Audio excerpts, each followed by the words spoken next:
faster than a speeding bullet, I ran until my muscles burned and my veins pumped battery acid. more powerful than a locomotive, An idea is like a virus, resilient, highly contagious. able to leap tall buildings in a single bound.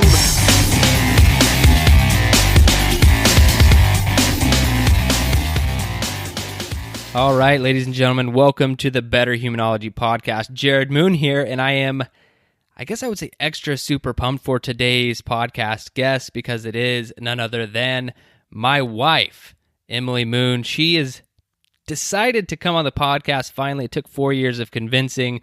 Not really. When I finally invited her, she jumped at it right away. We are going to talk about a few things. We have some listener questions that I'm going to give to her, and then also what we're primarily talking about today is kids, fitness, and nutrition. So if you're new here, you don't know me, you don't know about our family. So Emily and I have been married for 9 years, together since 2007 is when we started dating. We have 3 kids. We have very soon to be, 1-year-old. We have a 4-year-old, and we have a 6-year-old. And so in terms of kids, fitness, and nutrition, that's what I mean. If you have kids and they're teenagers or younger or whatever, or especially if they're older, I haven't gotten there yet. I don't know. And I'm not saying that we have anything figured out today, but it's what we talk about, what we discuss, because it's something we're both very passionate about. Now, the real reason I'm so excited is because the reason that I do everything, the reason that I can achieve what I achieve with Garage Gym Athlete, with Into 3 Fitness, the reason I'm able to, do any of this is because of Emily and how she supports me and how she supports our family. And so I'm very excited for you guys to meet her. Finally, you only get a glimpse into our relationship for an hour today, but I'm very excited to be able to do that. So here's the love of my life. Without any further ado, Emily Moon. Welcome to the show. Thanks. Excited to be here. Yeah, I thought it'd be really fun to have you on, let the listeners finally meet this person. Some people may have thought that you didn't even actually exist. So Right. wanted to bring you on. Mother of my 3 kids, and I'm really excited to have you here. Thanks. I'm going to run you through the challenges just like everyone else. Then we have some questions from listeners, from the Instagrams, and then we'll talk about some other stuff with our kids. Sounds good. All right. So let's get started. Mental toughness challenge for everybody listening. All right. Mental toughness. So I think parenting in general is going to help a lot with that mental toughness aspect. But what I would say specifically is being present. Just day to day, it can get a little monotonous in life sometimes. And I think being present with your kids and with your family, just in your day-to-day life, is really important and a great way to build mental toughness. I could not agree more. Okay, how about a fitness challenge? Fitness challenge. So I would say pick a program and stick with it. I think that is something that You sound a lot like my wife there. that so many people struggle with, myself included, is picking something that you're going to enjoy and is going to be good for you, and then following through and getting it done. All right, and now how about a book recommendation? So I have been reading a book called Parenting with Love and Logic, and that's by Foster Cline, and I think it's just a great book for some parenting advice. Yeah, and if you read the first story in that book, for anyone listening, that's like the only thing that you need to read, and then it'll get you hooked for the rest of the book. Yeah. They talk about That'll grab you. that son. Basically, this kid's son made a great decision and didn't die, and all of his friends did. And you're like, okay, yeah, I want to be that kind of parent. Right. Really great book and great recommendation. Awesome. All right, so most of the time I have people do a little background introduction of themselves, so I'll let you kind of take that away however you want to, introduce Sure. yourself. How did you get here? Okay, so my name is Emily. I'm married to Jerred, going on almost 9 years. We met in college at Texas Tech our freshman year, and really have been together ever since. we have moved around a little bit, and along the way have welcomed 3 wonderful children, and I am really blessed to stay at home with them and support Jerred, and we have a happy little life here in Texas. Yeah, back in Texas. And we have moved around quite a bit compared to most people. What do you think about having moved around a lot? Do you like it, or how did you feel about? I think about a bunch of people are probably curious because we had the military thing, and then we went to North Carolina, and then we came back, and so I know some people are probably curious. How have you felt about all the moves? Well, I think it's been a fun little adventure.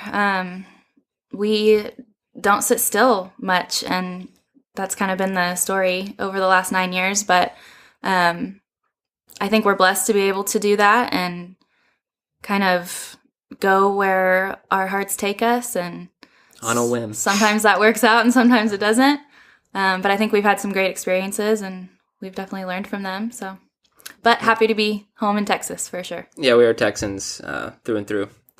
Okay, so what I want to do from here, so I did reach out on Instagram for some of you listening. I said, hey, in the old Instagram stories, which I don't do a lot of, said I'm going to bring Emily on the podcast. If you guys have some questions, let me know. So we had a couple questions that I want to get to right now.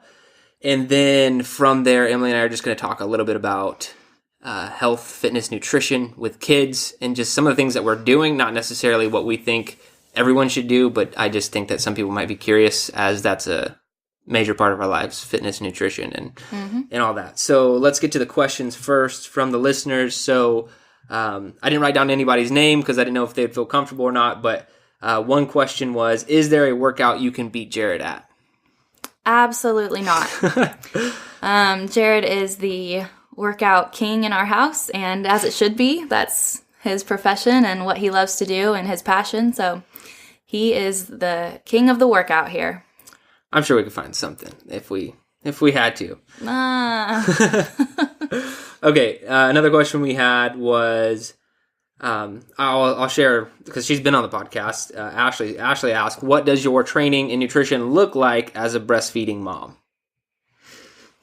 Well, thanks for the question, Ashley. I do not overcomplicate this. For me, as a breastfeeding mom 3 times now, the most important thing to me has been breastfeeding, and breastfeeding successfully.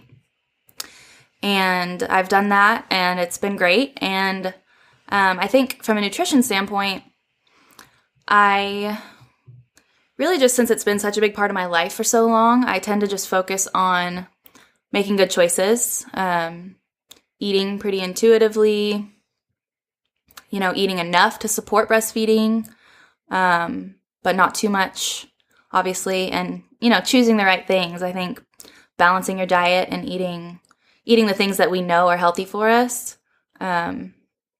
It's pretty simple. Well, it's something you don't want to cut calories, obviously, when you're breastfeeding, right. And so women respond differently to that.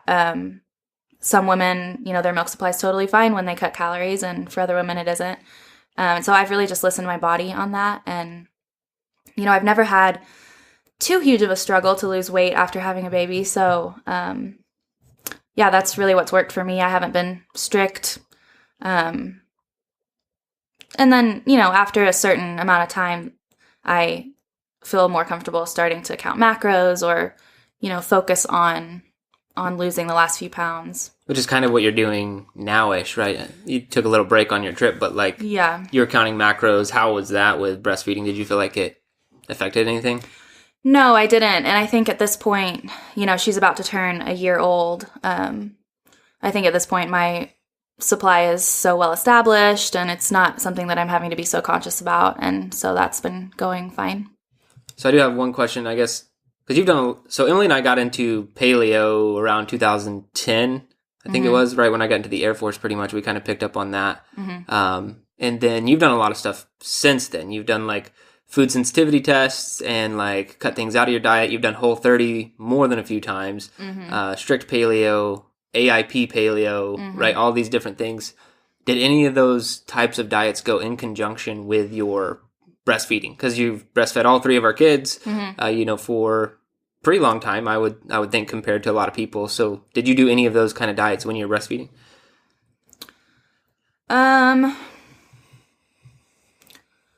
Probably. I think with William, I was pretty strict paleo, following his birth. And that worked fine. I think feeding your body, whole foods and just nourishing your body, regardless of what you're eating, as long as it's healthy, whole foods, I think it's going to be compatible with breastfeeding. I have not done a Whole30 while breastfeeding. And AIP was definitely not while I was breastfeeding. But I think all of those things can be done while you're breastfeeding. For me, those were just not priorities during that time. Like I said, just feeding myself well and focusing on clean, whole foods. And then as far as training and fitness goes, basically just being active. That's kind of my thing. I wouldn't say specific workout programs and training have been a huge part of my life, especially, over the last 7 years while I've been having kids and staying home with them. But I'm a very active person. I love to, get out and go for walks. Definitely do a few workouts in the garage gym from time to time. She's done a 3-block track. Yeah. But yeah, being active, that's what I tend to stick to with being a breastfeeding mom. I thought this next question was pretty interesting. It was, and you kind of just talked about your fitness a little bit, staying active, programs, different types of programs and whatnot. But it says, do you enjoy working out? If yes, with your husband or by yourself? And if no, why? So I guess we kind of already know what you do for fitness, whatever. But do you like working out with me? And yeah, so I do enjoy aspects of working out. Definitely enjoy the feeling after a workout's over. I think it, gives a great boost of energy and really helps when you have 3 little kids to take care of. I do not work out with Jerred. Jerred is usually doing some kind of super intense workout that garage gym athlete. Yeah. I am not doing. And, just having 3 little kids at home, we kind of switch off doing things like that. So yeah, we haven't done too many workouts together. I do think it would be fun at some point in the future to start doing some more stuff like that. And I do like when Jerred will kind of be present for my workout, if we can all be in the garage together as a family and just kind of be hanging out while we're working out. And obviously having Jerred as a husband, it's kind of like a built-in personal trainer in a way. All right, so let me get to the next question. This is a good one. So, How often in the beginning did you think Jerred lost his mind? Well, I think we have to give Jerred a little bit of credit here. I mean, this was never like a jump off the cliff type of experience for us. It was a slow progression and a slow transition from, being employed and gradually starting a blog and moving towards being fully self-employed. It's just been such a gradual progression, and I trust him, so I trust you. I would hope. Yeah. So it's been a pretty natural progression, and to be honest, I don't think you're crazy. What about physically? Do you think I do crazy things? Physically? Yeah. Yeah. You definitely like to push yourself to the limit. What do you think about those kind of things too? Like, so 100-mile bike race untrained, marathon untrained, coming home thinking my heart's not working anymore, Murph every weekend. What are your take on things like that? I think it's wild, but it's become part of our lives. So it's just like you're so used to it, you don't even think about it anymore. Awesome. Yeah, pretty much. Okay, now this one's from Kyle, and Kyle said, "What does the work-life balance look like with Jerred working from home?" And I want to chime in first because, and I'll let her talk about the work-life balance from home now, but I do know when I was in the military, full-time, obviously, and blogging and doing videos and all that stuff that I was doing, I don't think my work-life balance was good at that point. Like it was like a good thing that we only had William at the time and he was going to bed super early, but I basically worked all day and then would work a lot of the evenings and all that stuff. So I think that to get to where we are now, my work-life balance was out of control. But that's just how I feel about it. You can probably talk about that a little bit, but transitioning to today, I would love to hear your thoughts on, I guess maybe the whole transition from your opinion, military work-life balance to now. What are your thoughts? Yeah, I think we've been through seasons, just kind of depending on what's going on in our lives otherwise, and kind of, how the business is doing, what stage of growth you've been in. But now, I mean, our work-life balance, we have a pretty set schedule. Jerred works from 7:30 to 4:30 every day, and we just know that those are his work hours. And, after that, he's off and he's home with us, and that works really well for us, that 4:30 closing time, because... She'll come into my office at 4:31 if I'm not quite done yet. I mean, I try not to get too crazy about it, but yeah, 4:30 is a good time for us. It lets us be together as a family a little bit before, dinner and bedtime with the kids and all that. And then, we have the weekends, and I think our work-life balance has been pretty good as of late. Yeah, that's because it's basically 9 straight nonstop hours of work for me. Like, I think if anyone's wondering about like the day work-life balance, like Emily does an amazing job of not bothering me, essentially not coming in, not doing anything like that. And she fully has the kids because we have Eleanor, our youngest, and Graham, our middle, who don't go to school, and they really don't, bother me. But I'm also like, I'm completely dialed in basically the entire day from when I wake up until I get off work. So I try to make that 4:30 like a really hard cutoff where I can spend time with the family, or otherwise I wouldn't really get to. Yeah. And one thing I really like is that you didn't get to control as much in the military is like I'm completely in control of my travel schedule right now, which is like I still travel, I mean, very minimally, but like events or whatever coming up. But I think it's really nice to choose not to travel. I really don't like being away from my family for basically ever. I'm just not a fan of leaving town with where our kids are at right now. Right. I think that might change later on, but right now I don't like missing anything with our kids. Yeah, and that's been really helpful for me too as a stay-at-home mom, just knowing that I have that partner in parenting who's pretty much always here. And working from home, we do get to see you more often than we would if you were away. And those little pop-ins for coffee breaks or lunch breaks that we do get to, exchange a few words, those are nice also. Yeah, and I think I talked to, maybe it was Alex Hutchinson about this. He wrote the book Endure. We had a conversation, and we both kind of felt the same way about our work-life balance. And we looked at it as, okay, my work game is 7:30 to 4:30. Like, you either do everything in that time frame or you lose the game. It's not like, oh, well, I'm just going to work late tonight and every night or whatever because I didn't get my work done. It's typically just those were the hours. Like, you got it. And that's what I try to hold myself to as well, as like 9 hours is plenty of time, you know? And get it done. Yeah, get it done, get all your work done. And that normally does not, well, sometimes it does. Normally doesn't include a workout. I try to get that done in the morning before 7:30, but sometimes if I'm busy, I'll do it in the afternoon or whatever. But yeah, I think work-life balance, not too bad. Yep. Pretty good. Okay, so that pretty much concludes most of the questions that we had.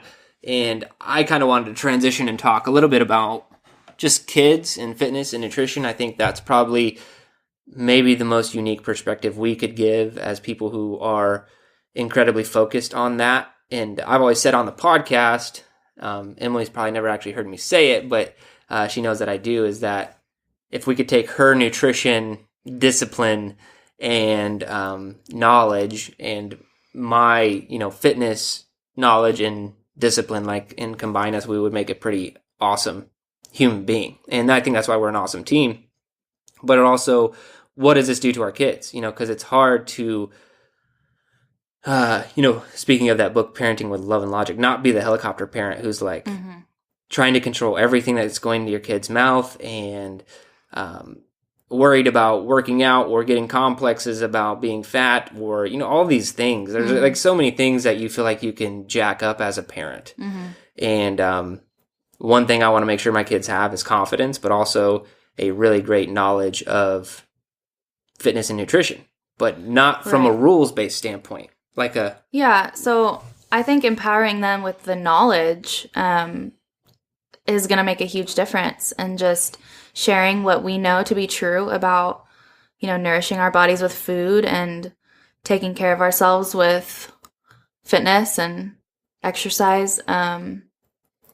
Hopefully, and, to refer back to the book that we talked about, equipping our kids to make great decisions, I think, is what I'm really focused on, what we're really focused on as parents. And really, we're super honest with our kids. And hopefully that will help give them the knowledge to make great decisions going forward as they grow. Yeah, one thing I want to talk about, some of the things that we don't allow our kids to do versus do allow them to do, because we're not over the top, I don't think. I mean, maybe to some parents, like the average American, we're like psycho, but that's the average American. The average American doesn't listen to this podcast.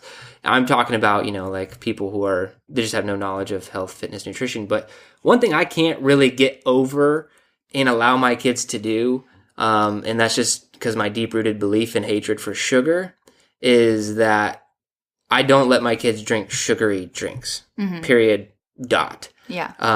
And I don't even think that that's controversial. I don't know if I'll get any emails from this podcast episode or whatever, but I just, we let our kids experiment with a lot of different things because we don't want them to be, that proverbial, preacher's kid, who's always so locked up their whole lives. And so when they're finally free, they go crazy. We're not trying to build that person. But one thing that I think I'm probably a little strict on, maybe too strict sometimes, are the sugary drinks. But I want to get your opinion on it too.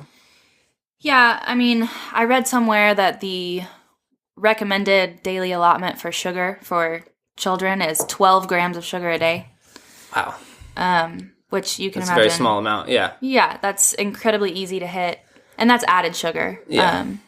That's incredibly easy to hit in our world today. And I think, if any of you go to Starbucks, I'm sure that your kids have weaseled their way in and asked for a treat when you're at Starbucks. But those vanilla flavored milks, they're Horizon, they're organic.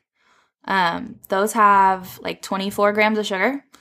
So just that one sugary beverage would be twice the amount of their, the recommended daily allotment for sugar for children.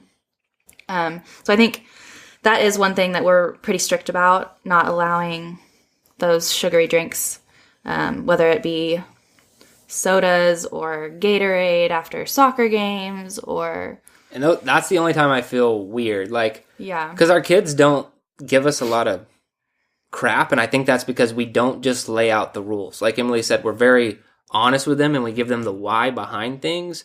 And so Graham, our youngest, who's a star soccer player for a 4-year-old, he's really kicking ass right now, but they were handing out, it's his first game of the new season or whatever, and they're handing out, the after game snacks and drinks or whatever, which I think have gotten ridiculous. Yeah, out of hand. When I was a kid, you got an orange slice and a bottle of water. I don't even know if they were doing Gatorade back then. I know it existed or whatever, but I don't remember ever getting handed a Gatorade.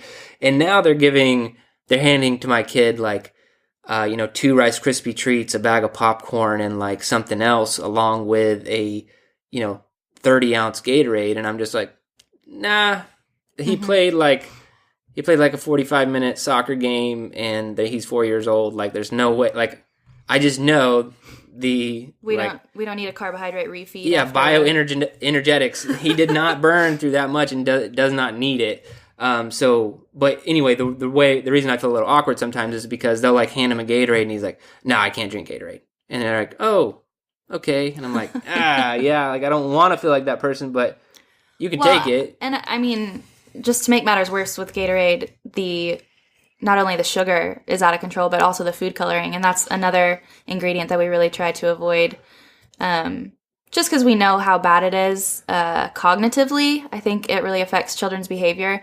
And we have noticed a little bit of that with our middle Graham. So we do try to avoid food coloring as much as possible. Yeah, but I think that's probably the only thing that we're crazy about is sugary drinks. I mean, would you say that we're like over the top on anything else? Because we will really let them eat just about anything else because we don't want, like, always in moderation. And we talk about having things sometimes, how it's okay to have things sometimes. Like, they eat pizza, they'll have a donut, these things happen, but it's because we want them to happen enough for them to understand, like, when it's okay and that it's okay sometimes, and not, yeah, we're going to eat 6 donuts every morning for breakfast. So I think, they've had basically everything. Is there anything else that you think we're crazy about other than sugar, like sugary drinks?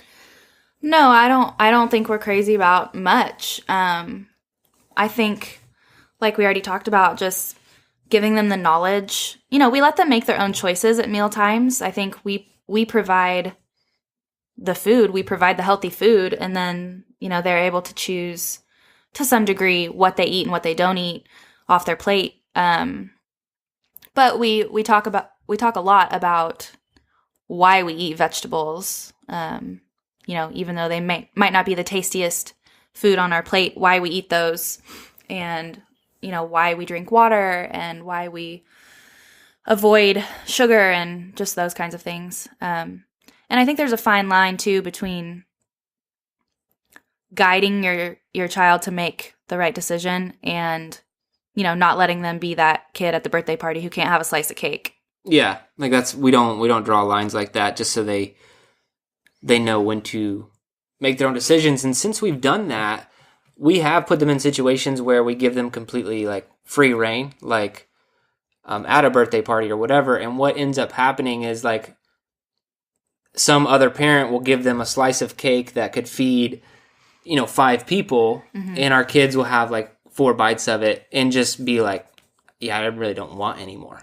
And have no input from me or from you or anything like that. Like that happened at the last birthday party I took William to, and they were like, yeah, he was just done. He was like, yeah, that's enough. Like he doesn't have the palate for it, I guess, just because we don't feed him all the time. But I think he was just like, you know what, I'm good. And that's what we're looking for is self-regulation. Is like, if you know when to stop and not the kid who was sitting next to William was like, had like 2 slices of cake and then was asking for a third. And I'm like, yeah, that's not the situation you really want to get into. And I think that's the difference between a kid who's been conditioned to eat sugar and crave sugar, because we know from a biological standpoint that when we feed our body sugar, we then in turn crave sugar. And, it changes our palate. People who eat highly salted foods or highly flavored foods, that's what their body's going to crave. And so teaching our kids the difference between, foods that just taste good versus foods that actually feed and nourish our bodies has really been a big deal to us. Yeah, and don't get us wrong, like Graham loves treats. He loves him some treats. But he will also do anything for one. If we're like, here is 1 pound of broccoli raw, you must eat it all before you're allowed to have a cookie. He's like, don't even worry about it. Yeah. he will do anything. And, so he's our kid that we can bribe to eat vegetables with, a small treat after dinner. And then William is our kid who is exactly like me.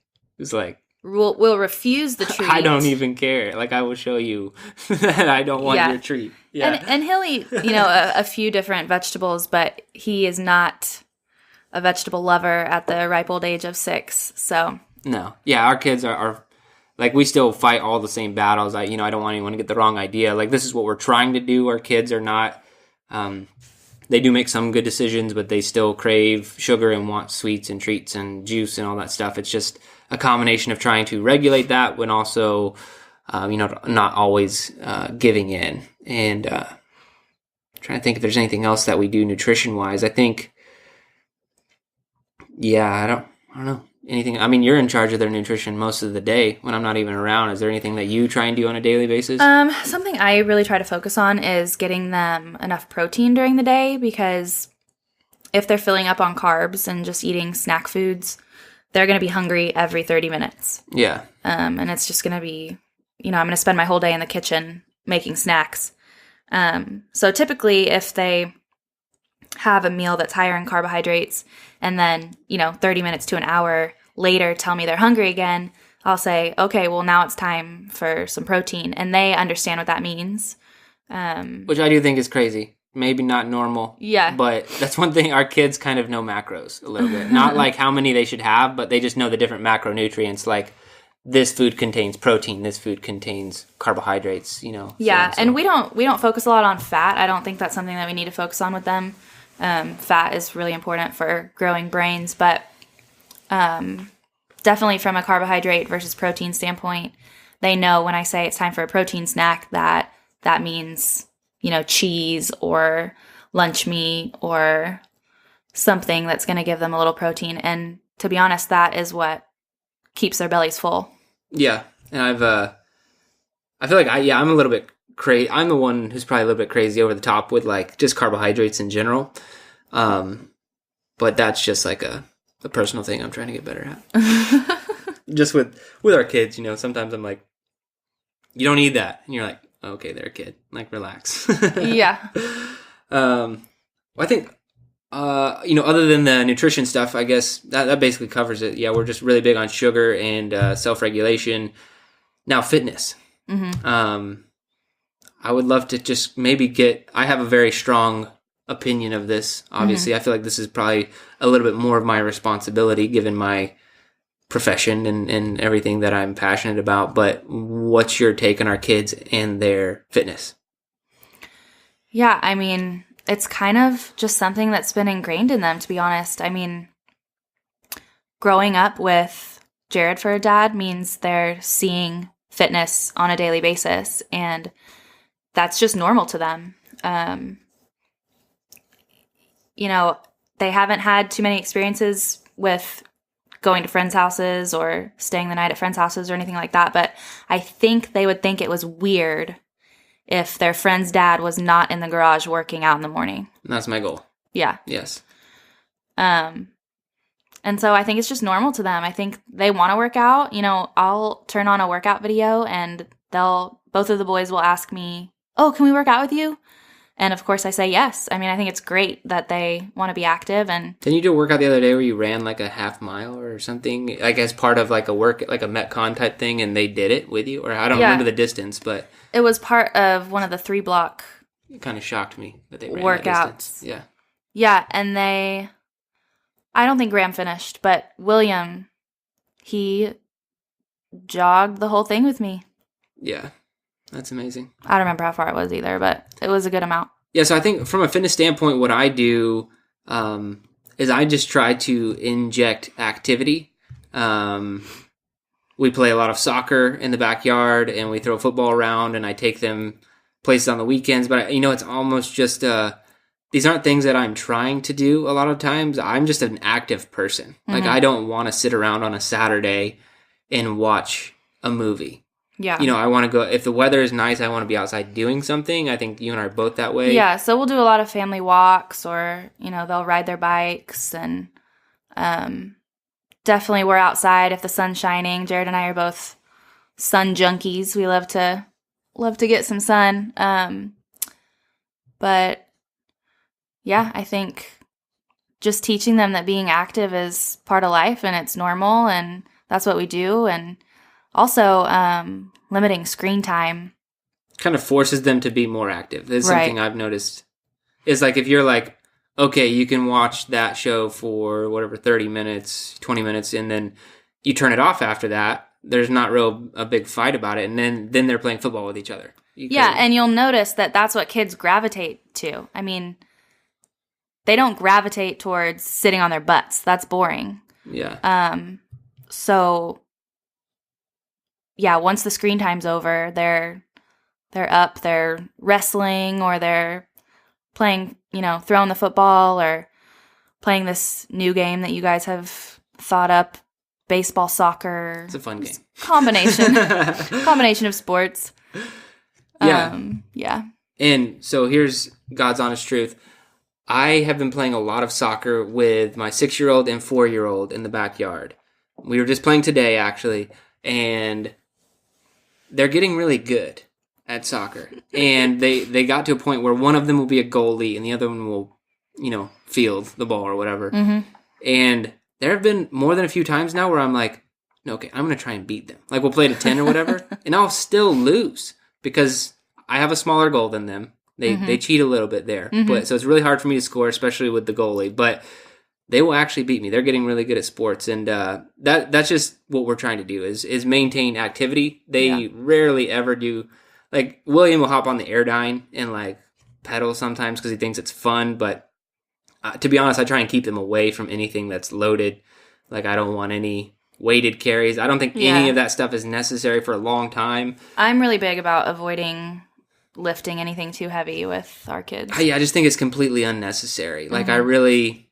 The thing I want people... If you think about fitness just in general right now, is people are so inactive. It's so easy to be inactive in our lives that we have to make up work to do.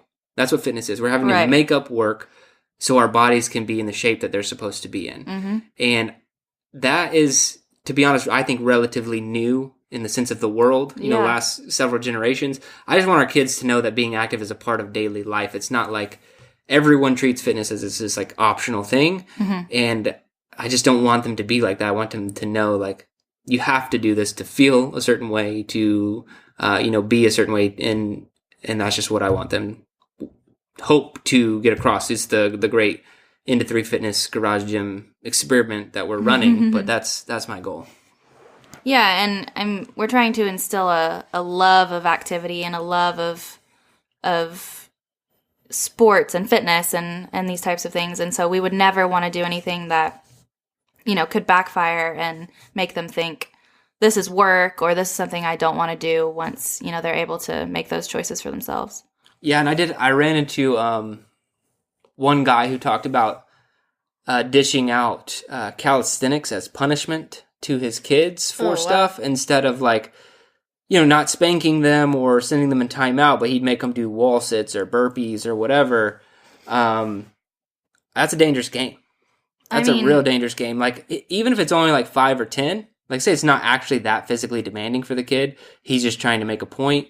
I just think that's a dangerous game because now you're associating punishment with physical activity. Yeah. Like, that happens in the military to adults. I was going to say. Like, it doesn't need to, and even then, like, I think that could be bad for young military personnel for an association with fitness later on. But the psychological damage of, fitness, like, a burpee sucks. Like, I should not like to do burpees because apparently you only do burpees when you do bad things. Right. That's not something that I want to instill in our children. Absolutely not. And even coming from that military background where we did a lot of that stuff with, airmen or whatever, and in my background, I just, I don't think it's a good idea with kids. Kids are wrong idea. Mm-hmm. Okay, awesome. I think that covers our beliefs or whatever, and that's just what we're doing. It's all an experiment until your kids pop out on the other end as adults, right? So we'll keep you guys informed over the next couple decades here, but I'm going to roll out here with the ending questions that everybody gets. So, love, what is the hardest workout you've ever done? Well, this is an easy question for me to answer. I would definitely say giving birth naturally 3 times. Yeah, and I think she wins. She wins in the house for hardest workout because I've been there workout. all 3 times and wouldn't want to do it. No. Definitely some muscle soreness after those. And I think I'm the only one who cares to differentiate, because I know you won't. But when she says natural birth 3 times, and this is really, I guess, just for everyone else out there, like, Like nothing at all, period, dot. Like nothing. Like we could have been in a field and you would have gotten the same level of drugs, which is 0. Like you didn't get a single thing, no help, no pain medication, no pill, no injection. Like the only thing that's strapped to her during her births is a heart rate monitor. And that most of the time that's forced upon us, right? Or the 2 times we've been in a hospital. And the only reason I point all that stuff out is because I'm really proud of you having done that 3 times, and I think that it's really cool. Thanks. And yeah, I mean, that's not to say that I think everyone should do it that way, but it's what has really worked for us, and I've really enjoyed my experiences and glad that it turned out the way that it did. Yeah. All right. In your opinion, what's the best activity for building mental toughness? Have some kids. Yes. Kids are great. I love them to death. But if you want to become mentally tough, yeah, have a few kids. I think it just boils down to things like when all you want to do is eat a meal, don't eat a meal. And when all you want to do is get some sleep, don't sleep. That's a lot of having kids, yes. Yeah. And obviously there's more to it, but those are the things that I feel like have really helped me become mentally tough. Yeah, I think having kids has made me so much less selfish. Mm-hmm. And I don't know if you truly know how selfish you are until you have kids. Yeah. And you don't get to, like, you have to, like, plan out well in advance to get, like, 30 to 60 minutes of you time in a day. Like, and if you screw that up, you're not going to get it, and then there's just no time for yourself. And pre-kids, it's like, yeah, you know what, I'll watch 6 hours of Netflix, and then, like, you know, then I can do some me time or whatever. It's like, no, that doesn't exist in our world. And maybe today. we're doing it wrong. I have no idea, but there is a very possible a huge level of self-sacrifice when it comes to parenting small children. Yeah, I do think it is the younger years that are probably the toughest, but we haven't made it really beyond that. So yeah, I don't know. Yeah. All right, if you could only have one piece of equipment to train with for the rest of your life, what would it be? I'm going to keep it pretty simple with this one and say some shoes. Like some running shoes? I wouldn't want to work out without shoes. Yeah. So That's good. I think those are important. All right. Now the question of the show, what is the best advice you have for becoming a better human? This is 100% open-ended. Again, I think this is a pretty simple answer for me, and I would just say, do the hard thing. Do the thing that you don't want to do. Obviously, you know, give yourself some grace and do the best you can, but just do it. Get it done. Love it. All right, babe. Well, thank you so much for being on the podcast. And if you guys have any questions for me or Emily following up, you can catch us both on Instagram. Probably the easiest place if you guys do have any follow-up questions to parenting, fitness, nutrition, anything that we've talked about. I'm at EO3_fit. What are you on the old Instagram? Here's Emily. That's a good one. Yep. All right. Thanks for having me. Yeah.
your best.